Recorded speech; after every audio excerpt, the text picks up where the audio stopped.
ତୁଳସୀ ଗଛର ଉପକାରିତା। First point, ତୁଳସୀ ଗଛରେ ସ୍ୱୟଂ ଲକ୍ଷ୍ମୀ ନାରାୟଣ ଏବଂ ଆଉ କେତେକ ଲୋକଙ୍କ ମତରେ ରାଧାକୃଷ୍ଣ ବାସ କରନ୍ତି। ତେଣୁ ପ୍ରତିଦିନ ତୁଳସୀ ଗଛରେ ପାଣି ଦେବା ଉଚିତ। ସେକେଣ୍ଡ ପଏଣ୍ଟ, ତୁଳସୀ ଗଛର ମାଟି ମୁଣ୍ଡରେ ଲଗାଇଲେ କାହାରି ନଜର ଲାଗିନଥାଏ। ପ୍ରାୟତଃ ଛୋଟ ପିଲାଙ୍କୁ ନଜର ଲାଗିଥାଏ, ସେହି ମାଟି ମୁଣ୍ଡରେ ଲଗାଇଲେ ତାଙ୍କୁ ନଜର ଲାଗିନଥାଏ। ଥାର୍ଡ଼ ପଏଣ୍ଟ, ତୁଳସୀ ଗଛରେ ପାଣି ଦେଇ ସାରିବା ପରେ ସେହି ପାଣି ପାନ କଲେ ଅକାଳ ମୃତ୍ୟୁ ହୋଇନଥାଏ।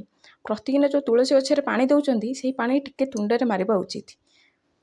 ଫୋର୍ଥ ପଏଣ୍ଟ, ତୁଳସୀ ଲଗା ହୋଇଥିବା ସ୍ଥାନ ବା ଚଉରାକୁ ପ୍ରତିଦିନ ଧୋଇଲେ ଅନେକ ପୁଣ୍ୟ ମିଳିଥାଏ। ତେଣୁ ପ୍ରତିଦିନ ଚଉରା ଧୋଇବା ଉଚିତ। ଯେଉଁ ମନ୍ଦିର ମାନଙ୍କରେ ଯେମିତି ଧୁଅନ୍ତି ସେମିତି ପ୍ରତିଦିନ ଚଉରା ଧୋଇଲେ ଅନେକ ପୁଣ୍ୟ ମିଳିଥାଏ।